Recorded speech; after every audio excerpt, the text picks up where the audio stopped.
மீன லக்ன நண்பர்களே, உங்களுக்கு உண்டான பதிவு இது. குருவின் வீட்டில் குருடைய நட்சத்திரம். அப்போ நீங்களே ஒரு குரு. குறிப்பாக இந்த பதிவு பார்த்திங்கன்னா பூரட்டாதி நட்சத்திரம் 4ஆம் பாதத்துக்கு உண்டான பதிவு இது.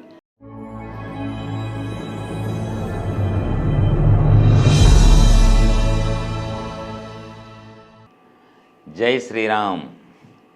மீன ராசி அன்பர்களே, மீன லக்ன நண்பர்களே, உங்களுக்கு உண்டான பதிவு இது. மீன ராசி அப்படின்னாலே காலபுருஷனின் 12ஆம் வீடு. முடிஞ்ச வரைக்கும் நிறைய ட்ராவல் விரும்பி அப்படின்ற மாதிரி சொல்லலாம். ஒரு இடத்துல இருக்காது, சுற்றிட்டே இருக்கேன்னு சொல்லலாம். நிறைய செலவு பண்ணி காசை பொருளை இழக்கும் அப்படின்ற மாதிரி சொல்லலாம். குறிப்பாக இந்த பதிவு பார்த்திங்கன்னா பூரட்டாதி நட்சத்திரம் 4ஆம் பாதத்துக்கு உண்டான பதிவு இது. புரட்டாதி நட்சத்திரம் போது மீன ராசினாலே குருவுடைய வீடு. புரட்டாதி நட்சத்திரம் போது குருவுடைய நட்சத்திரம். குருவின் வீட்டில் குருவுடைய நட்சத்திரம். அப்போ நீங்களே ஒரு குரு. குருத்தன்மை கண்டிப்பாக இருக்கும். ஆனால் அதே நேரத்தில் ஒரு பிரச்சனையாக இருக்கும் உங்களுக்கு. சொல்லுவா, குரு சாபம் குரு துரோகம்ன்ற ஒரு விஷயத்தை உங்களுக்கு பின்னாடி தொத்தினே இருக்கும். செக் பண்ணி பாருங்கள், மனசாட்சியை கேட்டு பாருங்கள், 100% சொல்லும். சரிங்களா? என்ன பண்ணலாங்க பரிகாரமாக? நான் சொல்கிற கோவில் போய்ட்டு அங்கே இருக்க குருமார்கள் மாதிரி இருக்கிற வயோதிகர்களுக்கு கண்டிப்பாக என்ன பண்ணணும், லட்டு வாங்கித்தாங்க, மாம்பழம் வாங்கித்தாங்க, இனிப்பினால் செய்யப்பட்ட பொருள் வாங்கித்தாங்க, வஸ்திர தானம் செய்யுங்கள். மஞ்சள் கலர் வஸ்திரம் வாங்கிட்டு தானம் பண்ணுங்கள். இந்த கோவிலுக்கு போய்ட்டு எழுதிக்கிறேங்க. கோவிலை அருள்மிகு திருவானேஸ்வரர் திருக்கோவில், ரங்கநாதபுரம், திருக்காட்டுப்பள்ளி, அக்கரைப்பேட்டிலேருந்து 2வது கிலோமீட்டரில் இந்த ஊர் இருக்குங்க. இந்த ஊருக்கு போயிட்டு இறைவனுக்கு அபிஷேக அர்ச்சனை எல்லாம் பண்ணுங்கள். கண்டிப்பாக என்ன பண்ணும், அங்கே இருக்க குருமார்கள், கோவில் பூசாரிகள், கோவிலில் அர்ச்சனை பண்ணுற அங்கே பூசாரிகள் இருப்பாங்க.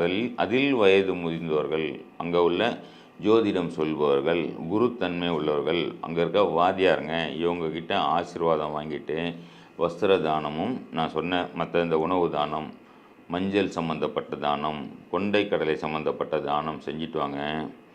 ஏன்னா நீங்கள் என்ன பண்ணுவீங்க, எல்லாமே குறிப்பாக இந்த லக்னமாக இருந்தாங்கன்னா 100% வேலை செய்யும்.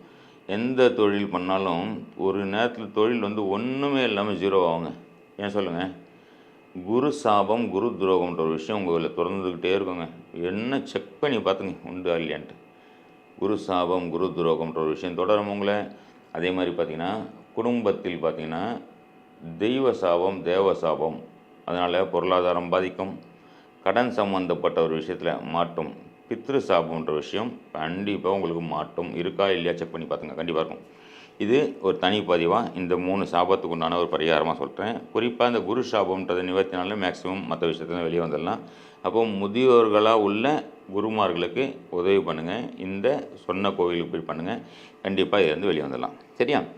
அதே மாதிரி கடன் நிவர்த்தி அப்படின்னு ஒரு விஷயம் வேணும்னா, கடன் நிவர்த்தினா என்ன பண்ணலாம் சொல்லுங்களேன்?